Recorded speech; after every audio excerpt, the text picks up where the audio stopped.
मला प्रत्येक वेळेस अजित पवारांना हेच परत परत विचारावंसं वाटतं. ते जेव्हा इतरांच्या भ्रष्टाचाराबद्दल बोलतात, म्हणजे हल्लीच ते धीरूभाई अंबानी यांनी पेट्रोल चोरून कोट्याधीश झाले असं म्हटलंय, तर मला पण त्यांना विचारावंसं वाटतं की तुम्ही देखील एक साधे शेतकरी होतात आणि साध्या शेतकऱ्याकडे आज इतकी कोट्यावधी रुपयांची जी प्रॉपर्टी आली आहे ती कुठल्या व्यवसायात आली आहे? का हा सिंचन घोटाळ्यातला आणि साखर कारखान्यातल्या घोटाळ्यातला पैसा आहे? आणि त्याच्यातच तुम्ही देखील मोठे झालात, त्यामुळे तुम्ही कोणाबद्दल बोलण्याचा अधिकार मात्र तुम्हाला नक्कीच नाही. मला तर वाटतं भाजप अत्यंत परिवर्तन घडवणारा पक्ष आहे.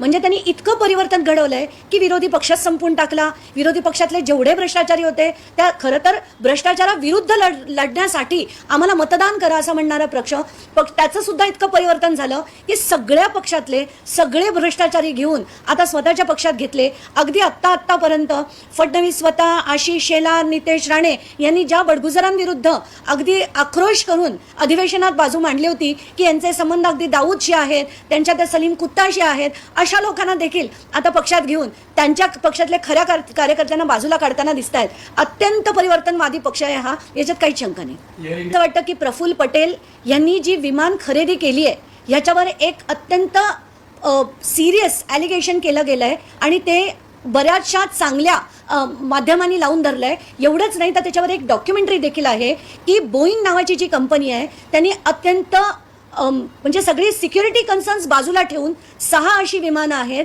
ज्याच्यापैकी 6च्या 6 ही एअर इंडियाने भारतासाठी विकत घेतली आहेत आणि ते अत्यंत धोकादायक आहेत असं त्या डॉक्युमेंटरीमध्ये आहे. त्याच्यावर रिपोर्ट्स आहेत, याच्यावर बोईंगच्या कर्मचाऱ्यांनी म्हटलेले सरळ त्याचे डॉक्युमेंटरीमध्ये व्हिडिओ एव्हिडन्सेस आहेत. आणि असं असताना केवळ भ्रष्टाचार करून प्रफुल्ल पटेल यांनी जर ती विकत घेतली असतील तर याची चौकशी करून ही जी विमानं आहेत ती ताबडतोब थांबवून, पण काय आहे की आता प्रफुल्ल पटेल देखील भाजपबरोबर आलेत तर खरंच किती चौकशी होईल माहीत नाही, पण आत्ताच्या घटकेला हे अतिशय गंभीर आहे आणि याच्यावर चौकशी झालीच पाहिजे. त्या 2014 पासनं ज्या घोषणा ऐकू येत होत्या त्या घोषणांपैकी सगळ्यात मोठी घोषणा जी प्रत्येक माणसाला वाटलं की स्विस बँकेचे पैसे भाजप परत आणणार आणि प्रत्येकाच्या खात्यात 15 लाख रुपये टाकणार, तर आत्ताच्या घडीला नंबर्स सांगतायत. म्हणजे आज सगळ्या मोठ्या माध्यमांनी ही बातमी लावली आहे की ह्या 2022-21 ते 2024 हे स्विस बँकेतले पैसे हे तिपटीने. मला प्रत्येक वेळेस अजित पवारांना हेच परत विचारावंसं वाटतं.